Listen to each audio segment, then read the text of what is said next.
शाजिया इल्मी भी हमारे साथ जुड़ गई हैं। शाजिया, स्वागत है आपका, बधाई आपको, बड़ी जीत है आपकी। लेकिन अभी ये लड़ाई खत्म नहीं हुई आम आदमी पार्टी की तरफ से। उन्होंने पहले ऐलान किया था और आज तो खुलकर कह दिया है कि इलेक्शन वेव, ये ईवीएम वेव से जीते हैं आप, अब इसको आंदोलन बनाएंगे। जी, तो घूम फिरकर अरविंद वही पुराने उसमें चले गए, आंदोलन मूड में, और वो उनको सूट भी करता है। मुझे लगता है वो धरना ही देते रहे और आंदोलन ही करें, क्योंकि जब वो आए सरकार में, लोगों ने देखा कि सरकार चलाना तो कम, इनका भागनापन और इनका भगोड़ापन और इनका नकारापन लोगों ने देखा। आप देखिए, जब से सीएम बने हैं इन्होंने क्या क्या किया है। ये इनको टाइम मिला उमर खालिद के बारे में बात करने के लिए, कन्हैया के बारे में बात करने के लिए, गुरमेहर के लिए बात करने के लिए, रोहित वर्मिला के लिए बात करने के लिए। इन्हें वक्त मिला प्रधानमंत्री को कोसने के लिए। इन्होंने प्रधानमंत्री को आईएसआई एजेंट कहा, साइकोपैथ तक कह डाला। इन्होंने जितने भी एजेंसी सी दिल्ली की, चाहे वो सीनियर ब्यूरोक्रेट्स हों जैसे शकुंतला गैमलिन, या फिर हमारे लेफ्टिनेंट गवर्नर पहले वाले नजीब जंग जी और अभी अनिल बैजल जी हों, या फिर बसी जी हों जो कि पुलिस कमिश्नर थे उस वक्त, या फिर एसीबी चीफ हों, यहाँ तक कि दिल्ली हाई कोर्ट को भी इन्होंने बुरा भला कहा। और अब ऐसी हालत इनकी हो गई है कि ये इलेक्शन कमीशन और हमारे प्रजातंत्र का ही मजाक उड़ा रहे हैं। यानी कि बचा क्या है आप देखिए। तो ये शख्स के पास टाइम है अब गुजरात घूमने का, गोवा घूमने का, हिमाचल घूमने का, बार बार बैंगलोर जाके इलाज कराने का, और पंजाब में अपने को सीएम तक बना कैंडिडेट की तरह से पोर्ट्रे करने का। उसको दिल्ली के लिए टाइम नहीं मिला, तो दिल्ली वाले क्यों भरोसा करेंगे आप बताइए। जब चिकनगुनिया और डेंगू हो रहा था और आप सुनिए 5,720 करोड़ का आम आदमी पार्टी की सरकार का हेल्थ बजट है। ये एमसीडी को ब्लेम करते हैं, लेकिन एमसीडी के वेतन इन्होंने नहीं दिए। ईस्ट कॉरपोरेशन में एक सफाई कर्मचारी की मौत हो गई, आत्महत्या। तो इनको बस ये था कि हम विक्टिम हैं, हमें परेशान किया जा रहा है।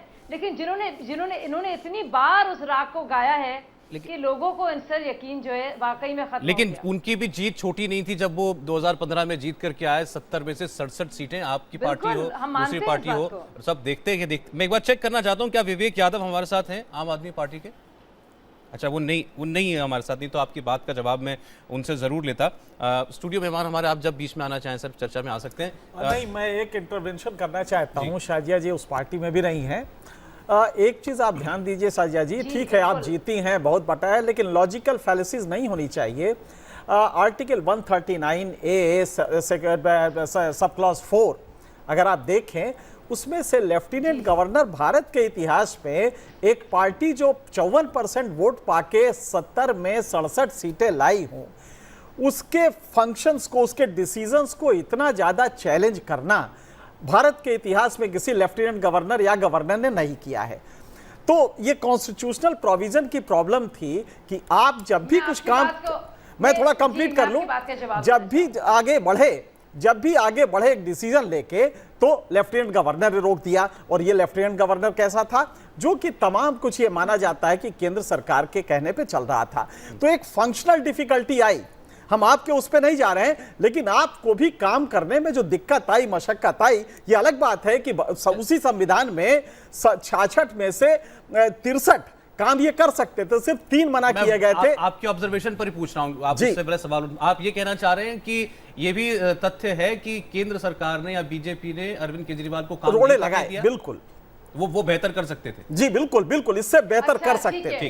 तो ठीक है, तो केंद्र, तो मुझे लगता है ये भाई साहब अब ये भी कहेंगे कि केंद्र सरकार ने शायद कहा होगा। शाजिया, मैं एनके सिंह बोल रहा हूँ। आप शायद पहचानी नहीं, एनके सिंह जी हैं, बहुत वरिष्ठ पत्रकार हैं। नहीं, हमारी पार्टी के स्पोक्समैन नहीं है। जी, एनके सिंह जी, तो मैं एनके सिंह जी को ये कहना चाहूंगी, उन्होंने भी दिल्ली हाईकोर्ट का जो इस पर जजमेंट है, उन्होंने भी ठीक से पढ़ा है कि एडमिनिस्ट्रेटिव हेड कौन है दिल्ली का। और ये भी जानते हैं, क्योंकि ये इतने वरिष्ठ पत्रकार रहे, कि और भी सरकारें रही हैं जिसमें भाजपा सरकार में रही है और कांग्रेस सेंटर में रही है, लेकिन इतना कॉन्सेंट्रेशन शायद नहीं रहा हो।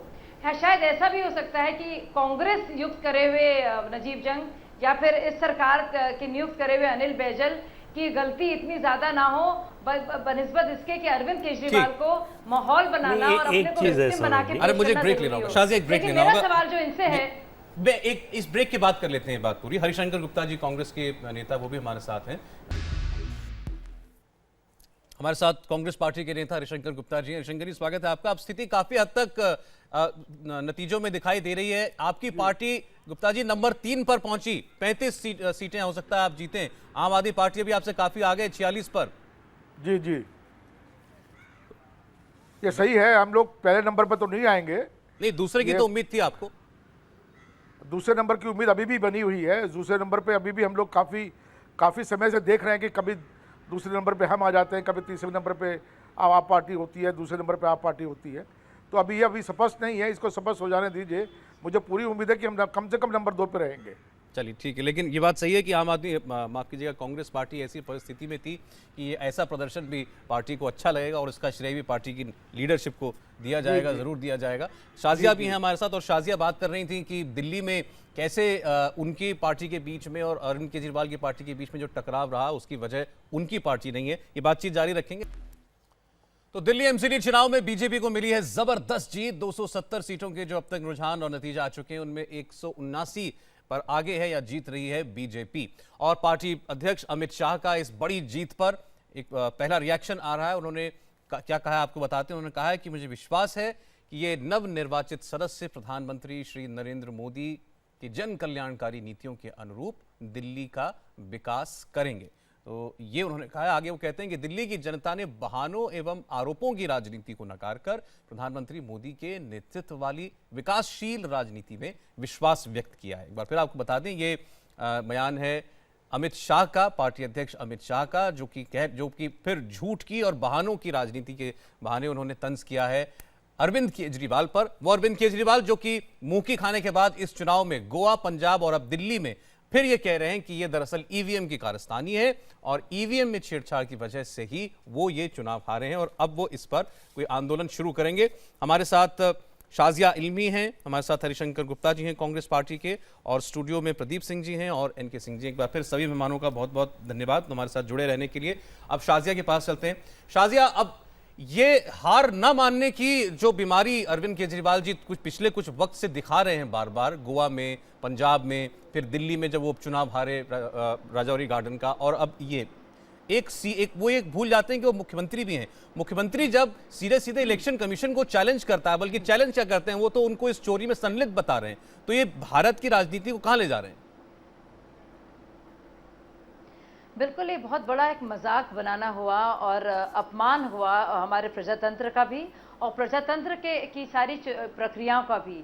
चुनावी प्रक्रिया जो पूरे विश्व भर में जानी मानी जाती है, इलेक्शन कमीशन एक ऑटोनोमस बॉडी है और उसी प्रक्रिया के चलते अरविंद केजरीवाल सीएम बने।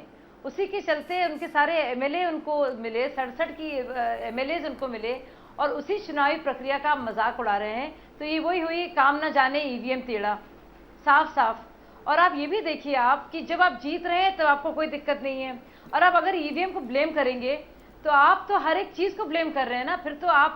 फिर आप कैसे एक्सप्लेन करेंगे पंजाब को? आप शाजिया आप आम आदमी पार्टी में रही हैं, आप वहां से बीजेपी। और आप देखिए, मैं आपसे पूछना चाह रहा था, आप अरविंद केजरीवाल को नजदीक से जानती हैं, व्यक्तिगत तौर पर भी जानती हैं। आपने जब पार्टी छोड़ी, आपने कहा कि यहाँ पर वन मैन शो चल रहा है, हिटलर शाही चल रही है, अरविंद केजरीवाल किसी और को नहीं चाहते कि कोई उनको सलाह मशवरा भी दे। तो अगर सब कुछ वही है अपनी पार्टी के अंदर, तो वो एक हार बर्दाश्त नहीं कर सकते, वो एक हार की जिम्मेदारी अपने ऊपर नहीं ले सकते? नहीं कर सकते। अरविंद केजरीवाल नहीं बर्दाश्त कर सकते। सिर्फ उनकी और उनकी चलती है और जो उनके आसपास की एक चौकड़ी है, मैंने जाते वक्त भी इसका जिक्र किया था, सिर्फ उन्हीं की बात करेंगे। आप अपना रक्त और पसीने से पार्टी के लिए कुछ भी कर लें, लेकिन अगर आप उनकी इनर चौकड़ी का हिस्सा नहीं है और आप में जरा सी भी प्रतिभा है और खड़े होकर उनसे सवाल पूछने की क्षमता है या उनकी झूठ को झूठ बोलने की क्षमता है, तो आपको बाहर का रास्ता दिखा दिया जाता है। आप यकीन नहीं करेंगे, मैंने इतनी सेवा की और मैं अन्ना हजारे आंदोलन में उस वक्त पर आई थी सौरभ जी, जब अन्ना हजारे आंदोलन बहुत छोटा था। मैं अप्रैल में आई थी और यह आंदोलन बड़ा हुआ अगस्त में, और तब से मुझे पता भी नहीं था ये पार्टी बनेगी। जो मुझसे मैंने इतनी दिल से काम किया, एक जज्बात भी था उस वक्त देश के लिए। लेकिन आप यकीन नहीं करेंगे कि जरा सा आप सच बोले या उनकी बातों में जो दोहरे मापदंड हैं, अगर आप उनसे कोई क्वेश्चन कर लें तो वो नहीं सुन सकते। वो कहते हैं कि वो गेट आउट बोल देते हैं सीधे। लेकिन उसको भी आप छोड़िए, आप देखिए अरविंद जी की राजनीति को आप, और मुझे बड़ा अफसोस होता है।